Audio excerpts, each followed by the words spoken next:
There are some environmental disasters that are difficult to avoid or control: hurricanes, tsunamis, and earthquakes.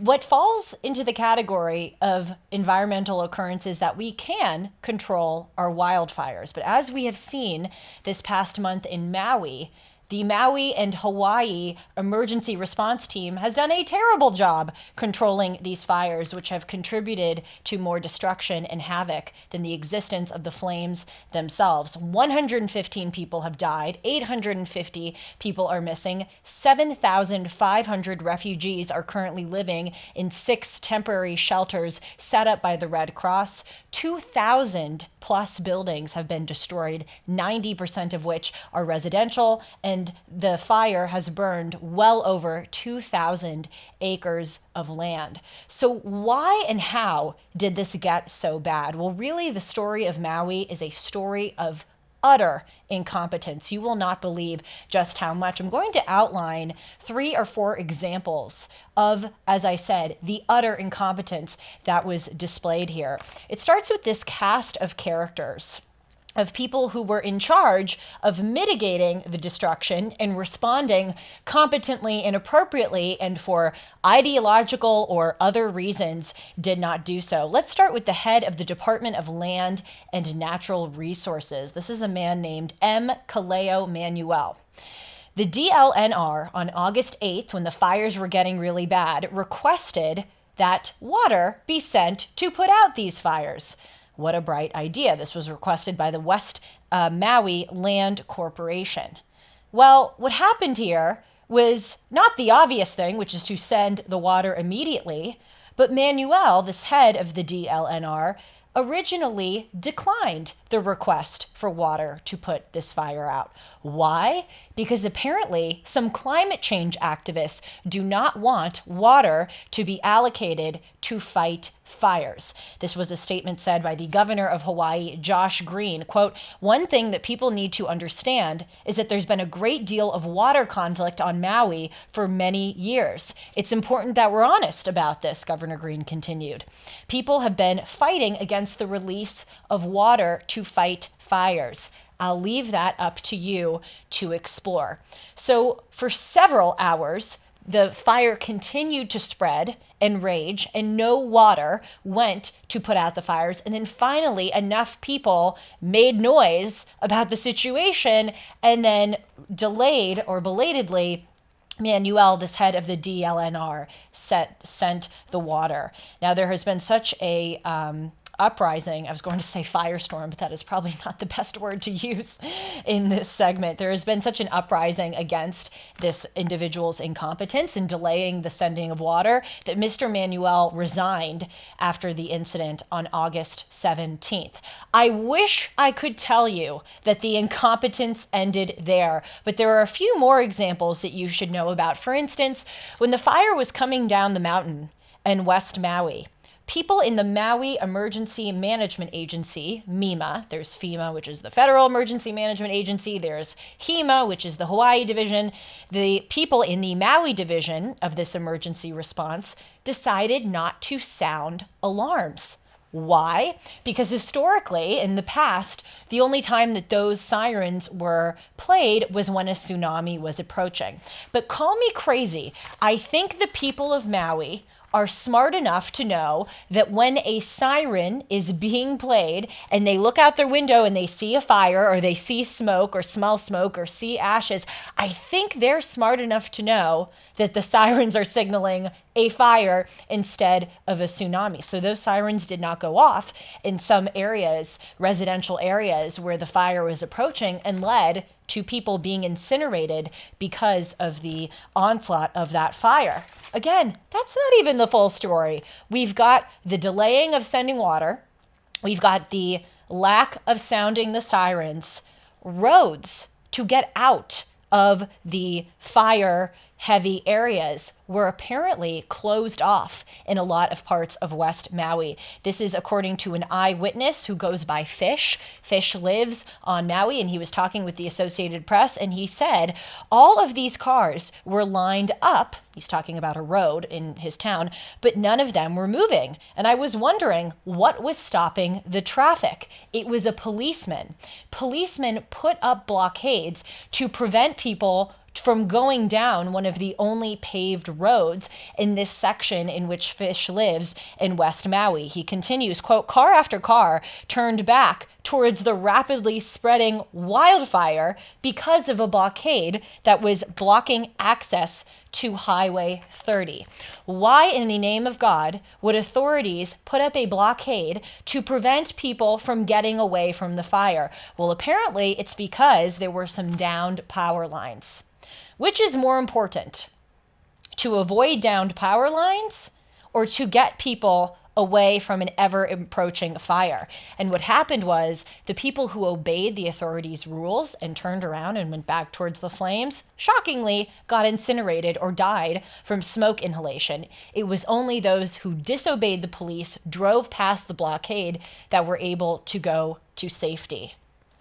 Shall I continue, or are you sufficiently sick enough hearing about this incompetence? Let's talk about how the wildfire actually began in the first place. It was in large part due to the fact that there were these downed electrical wires all throughout Maui. Hawaiian electric companies have put more money into investing into green energy initiatives instead of making these existing electrical wires safe. In fact, last summer, there were regulatory filings by the Hawaiian Electric Company, and it said that there was perhaps going to be a big risk of a wildfire happening in the near future. But it appears that there were no precautions taken by this Hawaiian Electric Company to mitigate the risk, and also it appears that FEMA and HEMA and MEMA had no plan in such an event. In fact, when these fires erupted about a month ago, when they first started in early August, Hawaii's top emergency response officials were actually on another island doing training for the possibility of a wildfire. And then it took them a few hours, or I believe a couple of days, to get back to Maui and actually help the existing wildfire that was going on there. So what is the global point of this? These displays of incompetence are too frequent and too varied to be just a coincidence. So what is really going on here? I would like to postulate that wokeism kills. We see here that they didn't want to send the water because climate change activists don't think it's right to allocate water to put out a fire. What else do you use water for?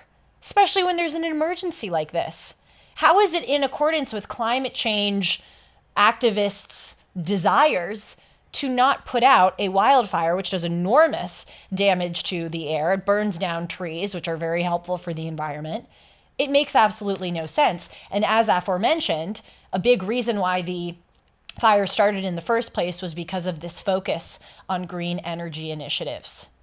When conservatives talk about wokeism, we tend to laugh at the ridiculousness of certain stories. Dylan Mulvaney is the ambassador of Bud Light, or this ridiculous public figure said this crazy thing.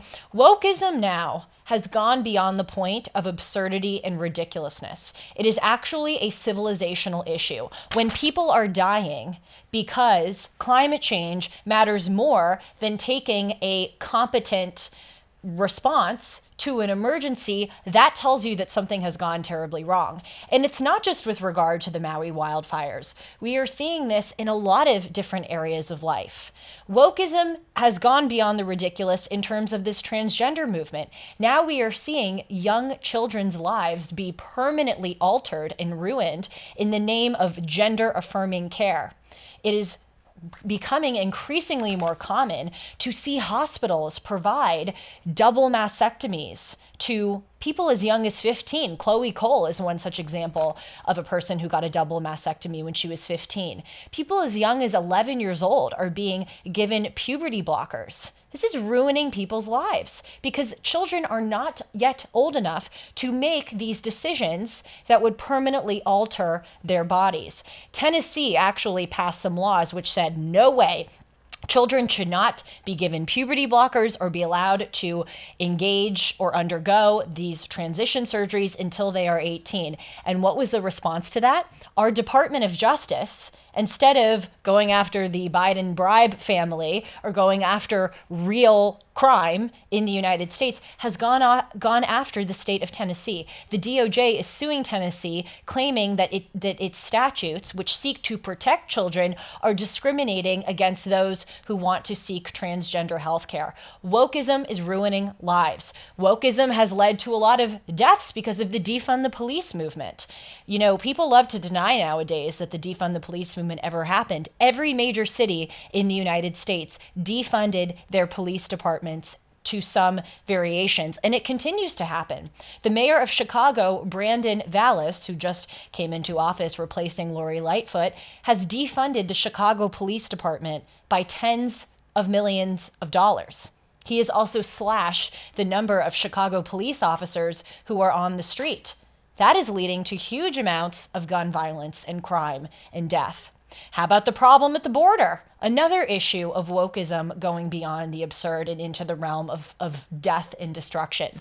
Fentanyl is the number one cause of death of Americans aged 18 to 45. A large part of that fentanyl is coming from the southern border. In the name of tolerance and anti-bigotry, we are allowing the border to just basically be wide open and have all of these people with very little background checks coming into this country carrying drugs. Now, of course, part of the fentanyl and drug issue is that there is a demand for the drugs, totally worth acknowledging, but a large part of this issue is because of, or at least being exacerbated by these woke policies which say that border enforcement is bigoted.